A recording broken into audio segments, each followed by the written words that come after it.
Ladies and gentlemen, get ready cause summer is here and we're going to the beach with the new SPOOKSHACK faction. The new update looks pretty good with quite an interesting assortment of activities that I'm happy to see added to the game. I know I'm generally the one who doesn't get too hyped up for minigames, but these events might have just changed my mind for version 2.1. Alright, let's get to the important stuff. We have new agents coming, and they are Ukinami Yuzuha and Alice from the SPOOKSHACK faction. You might want to keep an eye on both of these agents, especially if you enjoy playing Anomaly agents. Ukinami Yuzuha and her adorable Tanuki partner Kama is a support agent that was specifically designed to be played in Anomaly teams, as she is able to provide a lot of buffs for the entire team. This girl does everything for her friends. Attack boosts, damage boosts, increased Anomaly build-up rate, attribute Anomaly and disorder damage. The works. If that wasn't enough, she's capable of triggering aftershock attacks once she leaves the field, and some of her attacks will inflict the same type of anomaly buildup as the current on-field agent. She will pair extremely well with any on-field anomaly agent, especially Miyabi. But if you're just looking to pick up a new anomaly agent, then look no further than Alice, whose entire kit revolves around dealing and increasing disorder damage. She's capable of dealing additional damage per second to an enemy if a physical anomaly was triggered beforehand. She also deals increased disorder damage if her assault is the one to trigger it. Her unique resource is called Blade Etiquette, and she can hold 3 charges of it. She can consume up to 3 stacks at once for a specialized attack.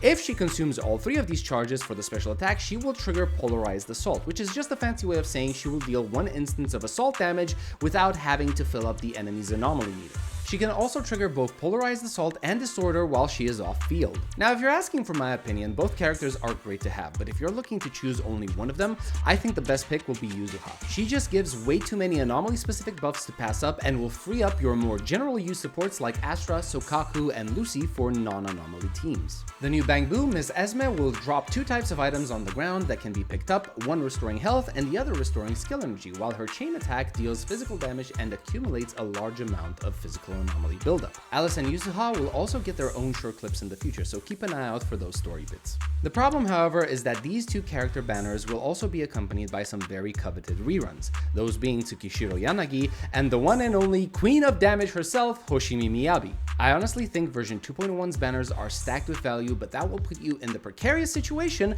of having to choose which of these characters to add to your roster. I guess there's some solace to be found in knowing that if you're plagued by indecision, you can't go wrong by pulling for Miyabi. Yuzuha and Miyabi will be the featured banner characters for the first half of version 2.1, while Alice and Yanagi will show up in the second half.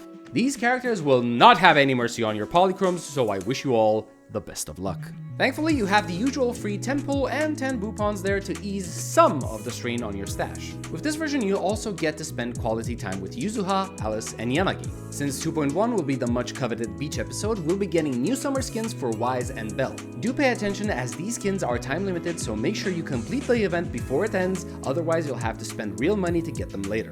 Not to be outdone in the summer fashion department, both Yuzuha and Alice will come with new skins. These are paid skins, however, so get your wallet ready if you're looking to get these. There's something about these skins though. They give me this sense of nostalgia. I wonder why.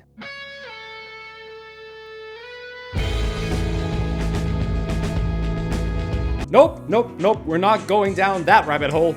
Moving on, we can't have a beach episode without a beach, right? So that's why we're getting Fantasy Resort as one of the 2 new zones.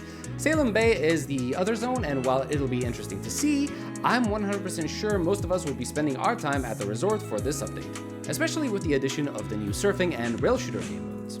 The surfing event actually looks fun. It reminds me of the old Riptide game from a long time ago. I actually hope it's as fun as it looks. Meanwhile, the rail shooter event looks like it's going to have me playing the Nikkei game mode from Girls Frontline 2. Fishing also makes a return with improved gameplay, and apparently you can fish while on dates with Alice or Yuzuha, and you can take the time to fill up an aquarium with all of your hard-earned trophies. Don't care about fishing? No worries, ask your favorite assistant AI fairy to fish in your stead. Apparently, Wise and Belle built her a body just for this. With the major event out of the way, let's talk about the minor ones. We're literally getting Bangboo teamfight tactics, so bring your favorite Bangboos to the battlefield. A new Battle Tower challenge will also make its way in version 2.1 that will measure your score through a system very reminiscent of Devil May Cry's style meter. In addition, we'll also be getting a Master Training tab in the compendium, which will let you practice advanced combat techniques like the double chain attack. Hollow Zero will also see new character-specific missions introduced and new tactical prism programs for Alice and Yuzuha. Then there's a new side-scrolling battle event and JoJo's Space Mystery, where you'll enter the Lemnian Hollow to use your perception techniques and look for, I kid you not, aliens. Other than that, we just have a seashell exchange event that will require you to log in every day to unlock rewards, and the usual double drop events. As for optimizations, you can now favorite your most traveled to locations so that they always appear at the top of the list. New guiding lines will show up on the minimap for objectives. Temple Renovation got some improvements to its interface, making it easier to navigate. The skin preview interface now lets you get a more detailed look, and you can sort agents based on factions, among other changes. Oh, and let's not forget the addition of 3 new accessories. Before the end of the stream, we were also announced that we'll be getting another free 10 pull as thanks from the devs for continuing to support the game. You'll love to see it, especially with these new characters coming out. But there's one last thing that needs to be mentioned before we end the video. The last thing shown in the stream was a nice little music video showing cutscenes from the entirety of ZZZ's first year. Now, if you're paying attention, you'll notice that there are some free codes hidden within that video, so feel free to hunt for those if you feel like it, and if not, you can easily find them in the description of this video.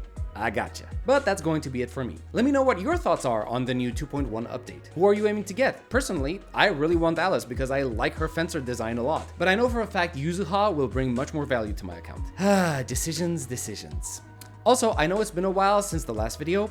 Really sorry for that. I've had a lot of hectic stuff that I had to deal with IRL, and Editor-chan is on vacation for the same reason, so I kind of have to do everything myself now. If you feel even an ounce of pity for me, then please leave a like and a sub if you've enjoyed the content, and I will see you in the next one. Until then, have a good one.